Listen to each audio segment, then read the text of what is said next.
Fundamentals of investment जो subject ही है, नाम क्या है, इन्वेस्टमेंट। इन्वेस्ट करने का मतलब है, इन्वेस्टमेंट का मतलब है इन्वेस्ट करना, ठीक है। इन्वेस्ट जो करता है उसको इन्वेस्टर बोलते हैं। अच्छा, इन्वेस्ट किया किस लिए जाता है? ताकि कुछ पैसा कमा सके, ठीक है। अगर इन्वेस्टमेंट पूछा जाए what is investment, what do you mean by investment, define investment, तो क्या आंसर हो सकता है इसका?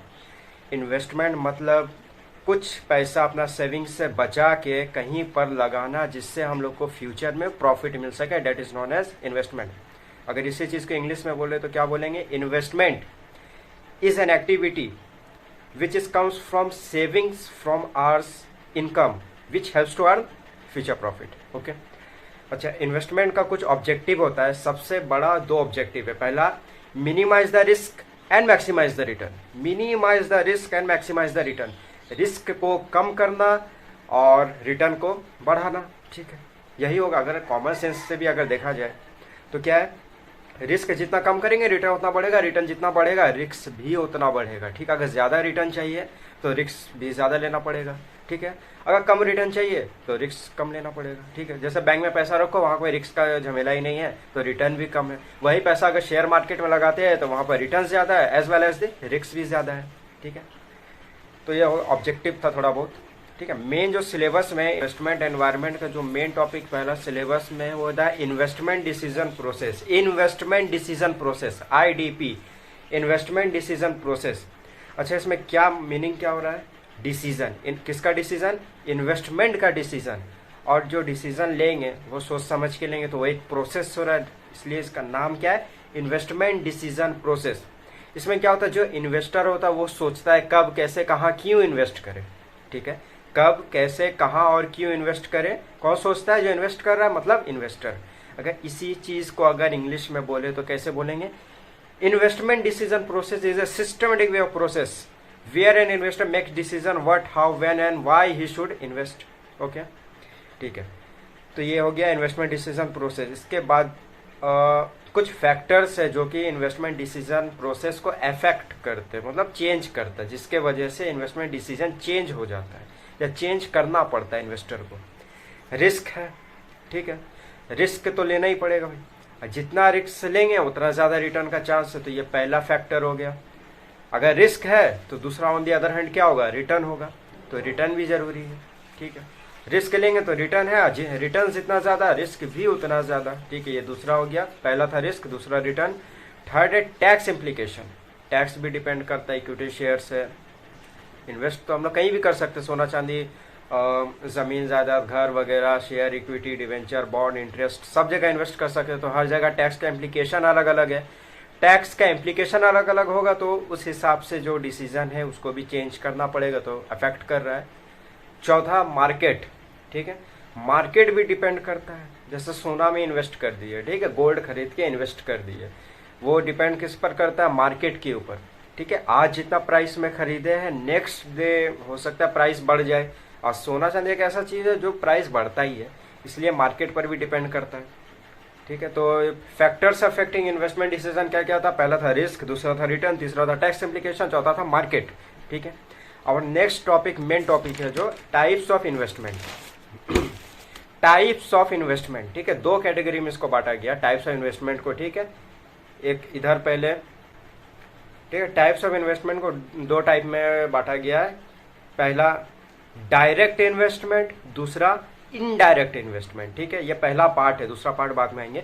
पहला है direct investment and second one is indirect investment.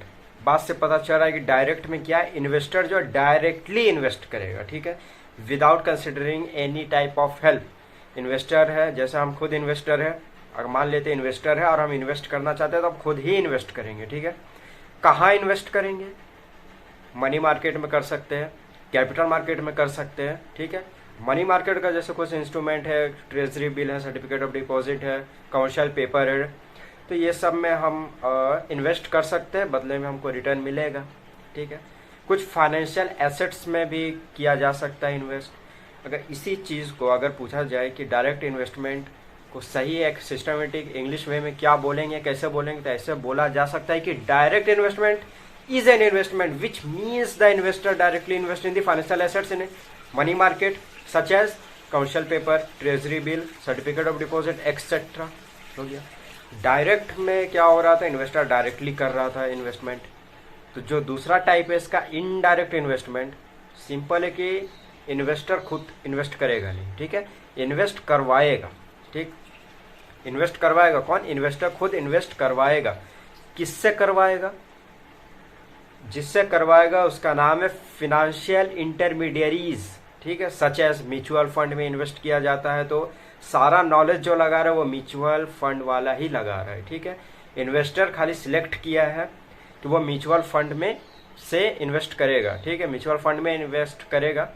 जितना भी लाइबिलिटी होगा, और लाइबिलिटी और रिस्क तो है इन्वेस्टर का, ठीक है, क्योंकि पैसा वही लगा रहा है, अगर प्रॉफिट होगा तो इन्वेस्टर को ही मिलेगा, चाहे डायरेक्ट हो या इनडायरेक्ट हो। लेकिन डायरेक्ट में क्या है, जितना भी इन्वेस्ट करे, जितना 100% रिटर्न जो भी आए उसका वो सब इन्वेस्टर का ही होता है, वो किसी और का नहीं होता। अगर लॉस भी बियर करेगा डायरेक्ट में, अगर लॉस भी बियर करता है तो इन्वेस्टर का, और प्रॉफिट भी बियर करता है तो इन्वेस्टर ही करेगा डायरेक्ट में। इनडायरेक्ट में थोड़ा सा जो रिस्क है वो लिमिटेड हो जाता है इन्वेस्टर के लिए, ठीक है। यहाँ पर क्या है, हेल्प ले रहा है फिनेंशियल इंटरमीडियरीज का। तो इन्वेस्टर जो वो हेल्प ले रहा है किसका, फिनेंशियल इंटरमीडियरीज का। तो वो अगर हेल्प ले रहा है तो उसको तो कुछ देना पड़ेगा, पैसा तो देना पड़ेगा थोड़ा बहुत। तो such money is known as fees, वो फीस उसको प्रोवाइड करना पड़ेगा। फीस काट के जो पैसा बच रहा है वो पैसा इन्वेस्टर को मिल जाएगा। तो यहाँ पर जो रिस्क है इनडायरेक्ट इन्वेस्टमेंट में वो थोड़ा कम हो जाता है।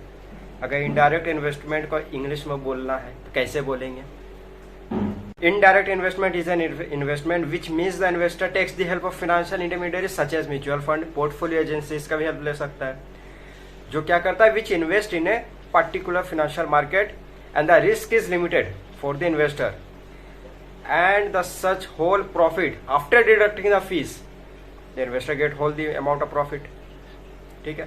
तो डायरेक्ट में क्या है, रिस्क ज्यादा है, इनडायरेक्ट में रिस्क है लेकिन लिमिटेड वे में है, ठीक। अच्छा, दोनों का बीच में थोड़ा सा क्विक डिफरेंस देख ले रहे हैं, डायरेक्ट इन्वेस्टमेंट, इनडायरेक्ट इन्वेस्टमेंट, ठीक है। डायरेक्ट इस तरफ, डायरेक्ट इस तरफ, इनडायरेक्ट, ठीक है। मीनिंग सबसे पहले डायरेक्ट इन्वेस्टमेंट में क्या है, डायरेक्टली इन्वेस्ट हो रहा है, इनडायरेक्ट में इनडायरेक्टली इन्वेस्ट हो रहा है। रिस्क किसमें ज्यादा है, रिस्क कौन बियर कर रहा है, ठीक है। डायरेक्ट में इन्वेस्टर करता है, इनडायरेक्ट में इन्वेस्टर ही करता है लेकिन उसका रिस्क थोड़ा लिमिटेड होता है, कम होता है। रिटर्न इन्वेस्टर को ही मिलेगा डायरेक्ट में, इनडायरेक्ट में इन्वेस्टर को मिलेगा लेकिन after the paying off fees, जो हेल्प ले रहा है उसको पैसा देने के बाद जो पैसा बचेगा वही उसका प्रॉफिट है, ठीक है। कंट्रोल डायरेक्ट इन्वेस्टमेंट में पूरी कंट्रोल इन्वेस्टर का होता है, इनडायरेक्ट में फिनेंशियल इंटरमीडियरीज जिसका हेल्प लिया जा रहा है, कंट्रोल उसका होता है इन्वेस्ट करने में, ठीक है। इंस्ट्रूमेंट पर आते हैं, डायरेक्ट इन्वेस्टमेंट में इंस्ट्रूमेंट क्या क्या, money market, capital market, money market में treasury bill, commercial paper, certificate of deposit, capital market में इक्विटी शेयर, डिवेंचर, बॉन्ड, ये। और इनडायरेक्ट में क्या है, एक जो सबसे बड़ा नाम है म्यूचुअल फंड, वही एक याद रहेगा इनडायरेक्ट इन्वेस्टमेंट में। ये हो गया डिफरेंस। इसके बाद जो बड़ा टॉपिक है सिलेबस में, टाइप्स ऑफ इन्वेस्टमेंट, ठीक है। टाइप्स ऑफ इन्वेस्टमेंट का एक पार्ट कर चुके हैं जो कि था direct investment and second one is indirect investment.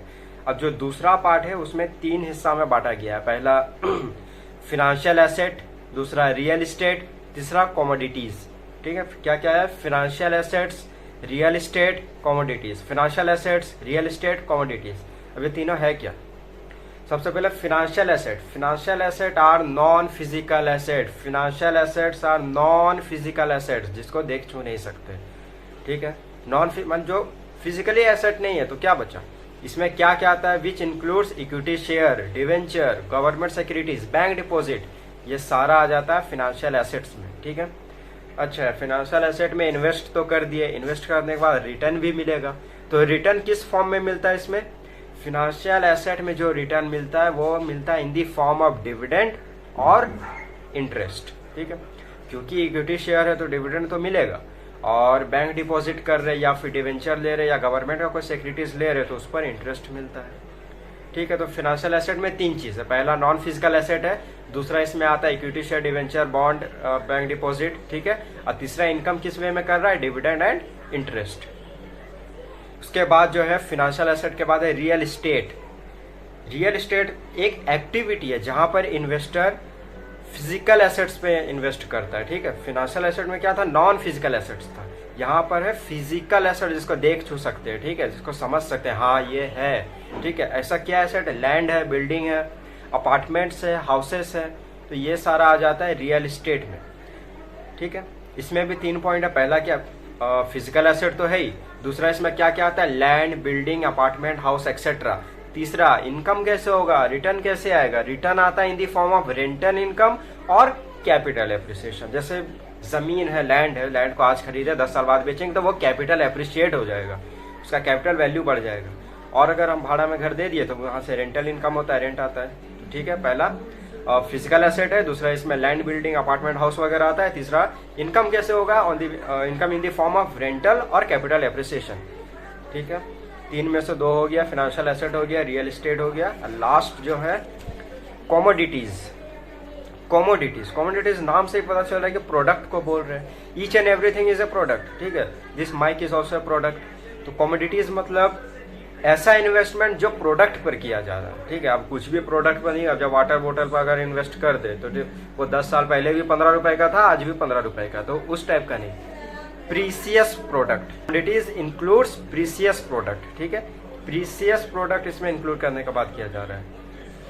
Precious product मतलब गोल्ड हो जाएगा, सिल्वर हो जाएगा, एल्यूमिनियम हो जाएगा, या और भी हाई रेंज का जो प्रोडक्ट है जिसका प्राइस इंक्रीज करता है, तो ठीक है। इसमें भी 3 बेसिस में हम लोग डेफिनेशन करेंगे, ठीक है, कि ऐसा कमोडिटीज जो कि प्रोडक्ट वाइज है, ठीक है, प्रोडक्ट ओरिएंटेड है। दूसरा इसमें क्या क्या था, गोल्ड, सिल्वर, एल्यूमिनियम, जो प्रीसियस हाई रेंज का प्रोडक्ट है वो सब आता है। रिटर्न कैसे आएगा, ठीक है, रिटर्न आता है in the form of increase in price over a period of time, ठीक है। Increase in price over a period of time, increase in price over a period of time.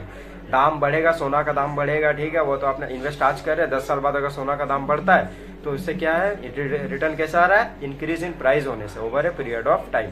तो ये तीनों कंप्लीट हो गया। ये तीनों का क्या क्या था, financial asset, real estate and commodities are completed. और इसी के साथ जो सिलेबस में एक और पार्ट है, सोर्सेस ऑफ फाइनेंशियल इंफॉर्मेशन, ठीक है, उसको भी कवर कर ले रहे हैं। Sources of financial information, sources में स्रोत, किसका स्रोत, किसका सोर्स, फाइनेंशियल इंफॉर्मेशन। हम अगर इन्वेस्ट करेंगे तो ऐसे कैसे तो नहीं कर सकते, कुछ तो बेसिस चाहिए, कुछ नॉलेज चाहिए इन्वेस्ट करने के लिए। तो वो जो नॉलेज है वो नॉलेज कहाँ से आएगा, ठीक है, उसका सोर्स क्या है। तो इजी है, सबसे बड़ा सोर्स है इंटरनेट, ठीक है, गूगल है, गूगल पर जाके सर्च करके किसी भी कंपनी का कुछ भी इंफॉर्मेशन आजकल देखा जा सकता है, ठीक है। तो इंटरनेट सबसे बड़ा यहाँ पर सोर्स है फाइनेंशियल इंफॉर्मेशन का। उसके बाद जो सोर्स आता है न्यूज़पेपर, ठीक है, न्यूज़पेपर में भी stock exchange, market, BSE, NSE का सब कुछ डिटेल्स दिया हुआ रहता है, वहाँ से भी सोर्स मिल जाता है, इंफॉर्मेशन मिल जाता है रिगार्डिंग टू फाइनेंस। तीसरा है कंपनीज खुद फाइनेंशियल रिपोर्ट बनाता है, ठीक है। कंपनी को कैपिटल चाहिए तो कंपनी का मालिक है शेयर होल्डर ही उसको पैसा देगा कंपनी को, कंपनी चलाने के लिए कैपिटल देगा। तो जो शेयर होल्डर, अगर हम इन्वेस्ट करना चाहते हैं एज ए शेयर होल्डर, तो हम तो कंपनी का पोजीशन देखेंगे, बैलेंस शीट देखेंगे, रिपोर्ट देखेंगे, तो हम देखने के बाद ही इन्वेस्ट करेंगे उसका इक्विटी शेयर में, ठीक है। तो कंपनी का जो फाइनेंशियल रिपोर्ट है वो भी एक बड़ा सोर्स है इन्फॉर्मेशन कलेक्ट करने के लिए। और एक लास्ट जो ऑप्शन बचता है सोर्सेज का, वो third party report. Third party reports जिसमें स्टॉक एक्सचेंज आ जाता है, आरबीआई आ जाता है, जो कि अलग वेरियस कंपनी का रिपोर्ट देता है। माने कुछ रिपोर्ट ऐसा होता है जो कि इंटरनल होता है, कुछ रिपोर्ट ऐसा होता है जो एक्सटर्नल होता है, कुछ ऐसा होता है जो बोथ होता है, दोनों। तो जो एक्सटर्नल रिपोर्ट नहीं मिल पाता है लेकिन पता करना है इंटरनल के थ्रू, तो वो सारा थर्ड पार्टी रिपोर्ट्स के द्वारा मिलता है, जैसे स्टॉक एक्सचेंज हो गया, आरबीआई हो गया।